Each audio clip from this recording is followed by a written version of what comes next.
शिव महापुराण के कुमार खंड में श्री वेदव्यास जी लिखते हैं, वेदव्यास जी वर्णन करते हैं कि जिसके घर में भगवान गणेश की नृत्य की मूर्ति लगी रहती है, उस घर में जितने भी परिवार के लोग रहते हैं वो कहीं ना कहीं 24 घंटे काम में लगे रहते हैं, पर उनको शांति रत्ती भर की नहीं मिलती है। यहां तक का व्याख्यान शिव महापुराण करती है महाराज। लोगों को शोक चला, गणेश जी ढोल बजा रहे हैं, वो मूर्ति का फोटो घर में लगा दिया, घर में मूर्ति का फोटो लगा दिया कि गणेश जी ढोल बजा रहे हैं, गणेश जी नाच रहे हैं, वो मूर्ति का फोटो तुरंत घर में लगा दिया। वेदव्यास जी ने कुमार खंड के अंदर वर्णन करा, यदि देवता की अपमानजनक मूर्ति या स्मरण पूजन का भाव अगर कहीं लगाया भी जाता है तो उस घर में शांति रत्ती भर की नहीं रहती है महाराज। यहां तक शिव महापुराण कहती है कि भगवान शंकर का शिवलिंग आप घर के अंदर रख सकते हो, भगवान शंकर का शिवलिंग घर में रखकर पूजन कर सकते हो, भगवान शंकर के शिवलिंग का आप स्मरण कर सकते हो, भगवान शंकर के शिवलिंग की आप पूजन कर सकते हो। पर शंकर, जब शिवपुराण खुद कह रही है कि शंकर का जो भौतिक स्वरूप है, शंकर का जो शारीरिक स्वरूप है, जैसे आप शिव महापुराण के पीछे जो बैनर देख रहे हो, इस बैनर में शंकर जी का जो स्वरूप दिखाया जा रहा है, ऐसी मूर्ति तप करने वाली, ऐसी मूर्ति आशीर्वाद देने वाली, ऐसी मूर्ति जो भगवान शंकर का मूल स्वरूप दर्शाती हो, ऐसी मूर्ति घर के अंदर नहीं रखी जाती। स्वयं शिव महापुराण करे, फिर वो मूर्ति छोटी हो चाहे बड़ी हो, फिर वो मूर्ति कितनी भी बड़ी आकृति की हो, शिव महापुराण की कथा कहती है हां, शिवलिंग जो भगवान शंकर का एक मूल बिंदु है, भगवान शंकर का एक मूल बिंदु विराजमान है, भगवान शंकर का एक मूल बिंदु का निर्माणित है वो शिवलिंग। आप छोटे से छोटा, बड़े से बड़ा कैसा भी रख सकते हो।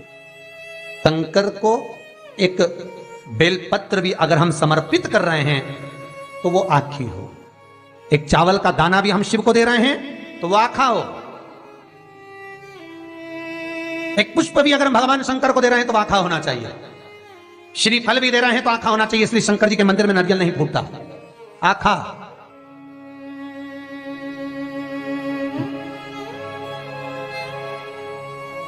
समर्पण भी हो तो पूर्ण हो, आखा, आधा नहीं।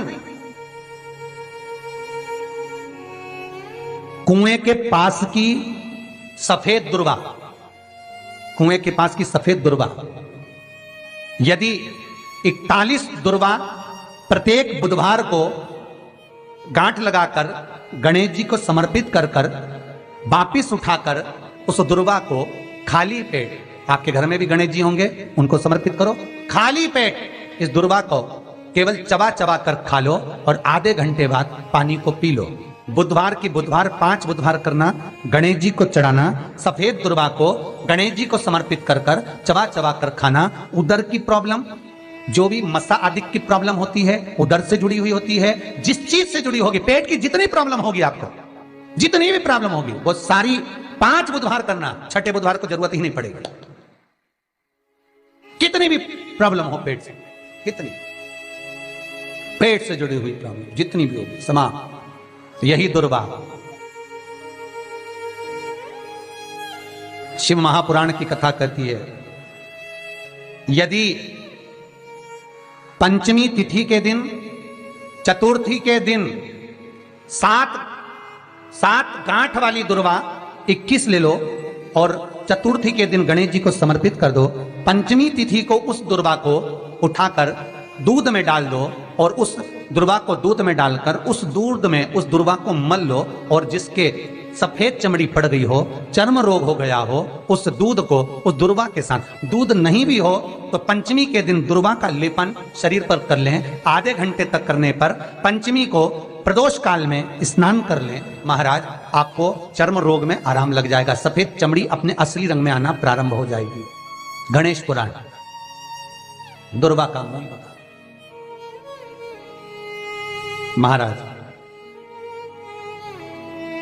21 दुर्वा के 108 बंडल बना लो।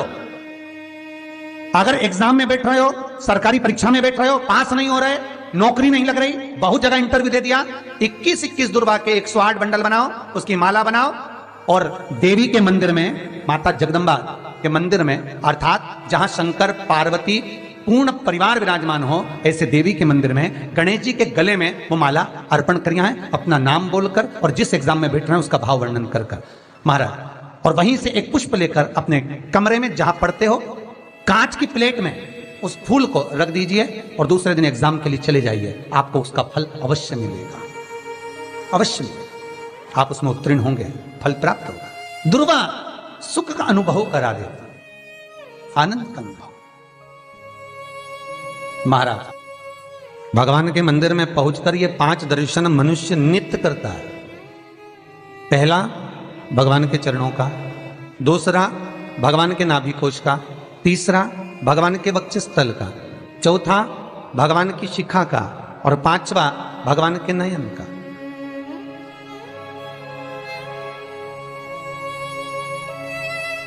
सबसे पहला दर्शन जब हम भगवान के मंदिर में पहुंचकर जाकर करें तो वो भगवान के चरण होना चाहिए, परमात्मा के चरण। भगवान शंकर की जो 5 पुत्रियां हैं, जया, विषहरा, सामरीवारी, दोतली और देव। भगवान शिव की जो 5 बेटियां हैं, रात्रि को सोने से पहले हाथ की अंजलि में जल लेकर जया, विषहरा, सामरीवारी, दोतली और देव, इन 5 कन्याओं का नाम लेकर आचमन कर कर जो रात्रि में विश्राम करते हैं, उनको रात भर नींद चकाचक आती है। फिर उनको कोई चिंता न करने की जरूरत नहीं पड़ती, वो मस्त आनंद में सोते, गोली खाने की भी जरूरत नहीं पड़ती उसको, गोली भी नहीं खाती।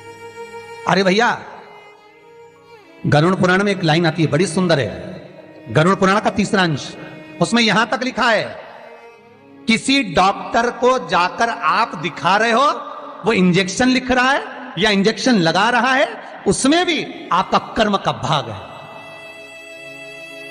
उसमें भी कर्म का भाग है।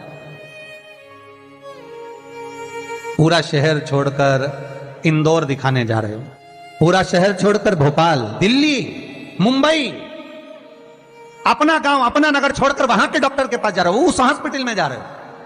क्यों? पुराना है,